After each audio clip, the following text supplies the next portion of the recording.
Bonjour, nous voici rendus au bilan du mois de mars 2017 pour les investissements et les visites à Laval du gouvernement du Québec. Alors, au mois de mars, nous avons eu un grand privilège. Le premier ministre du Québec est venu visiter une journée complète, passer à Laval à rencontrer des partenaires et faire des visites. On a visité Perspective Carrière, où le premier ministre a rencontré les dirigeants et des participants. Nous avons aussi eu le plaisir d'aller à l'école hôtelière où il y avait plusieurs objectifs. Le premier, un cours de cuisine pour le premier ministre, apprendre à faire de la bavette. La deuxième, rencontrer les grands partenaires de la Chambre de commerce et de la communauté culturelle pour pouvoir avoir des échanges, un dîner vraiment très intéressant. On a aussi visité le Cégep Montmorency où le premier ministre a pu rencontrer les gens des nomades, l'équipe filles comme l'équipe garçons en basketball. La journée s'est terminée en culture avec les petits chanteurs de Laval où là on a eu droit à 3 chansons extraordinaires, une chorale de plus de 100 jeunes pour nous faire comprendre leur rapport à la culture lavalloise.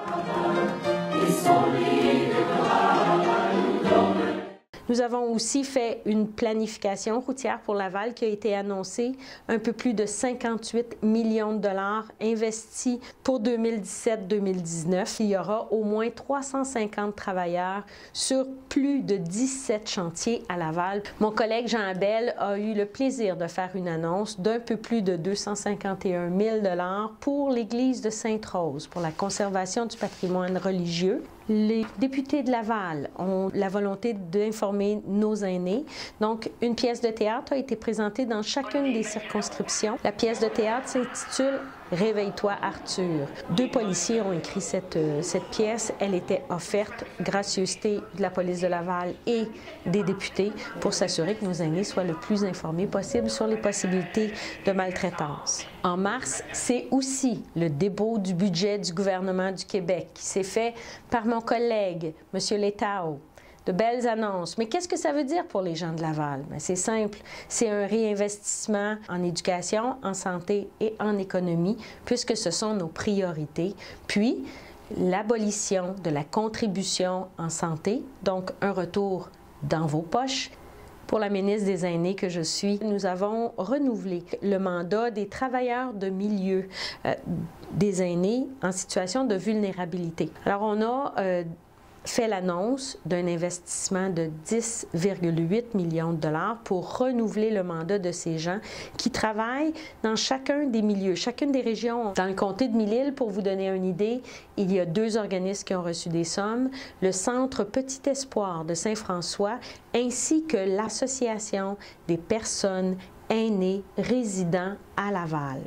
Par la suite, et vous l'avez sûrement vu, il y a 2 bandes annonces qui passent maintenant à la télévision. Une sur la maltraitance des aînés, avec une volonté d'expliquer comment, comme témoin, on peut agir. Et la deuxième, sur l'intimidation, qui amène le témoin à dire qu'il peut intervenir, avec toujours à la fin, de une comme de l'autre, un numéro de téléphone et un site Internet à laquelle vous pouvez faire appel pour trouver des outils. Parce que tous ensemble, on est plus fort que la maltraitance. En terminant, je vous invite, si vous avez le goût, de nous suivre soit sur le site Internet, soit sur Facebook ou sur Twitter, soit moi ou mes collègues de Laval. Ça nous fera plaisir de savoir que vous nous suivez d'un peu plus proche. Au plaisir de se retrouver à la fin du mois d'avril.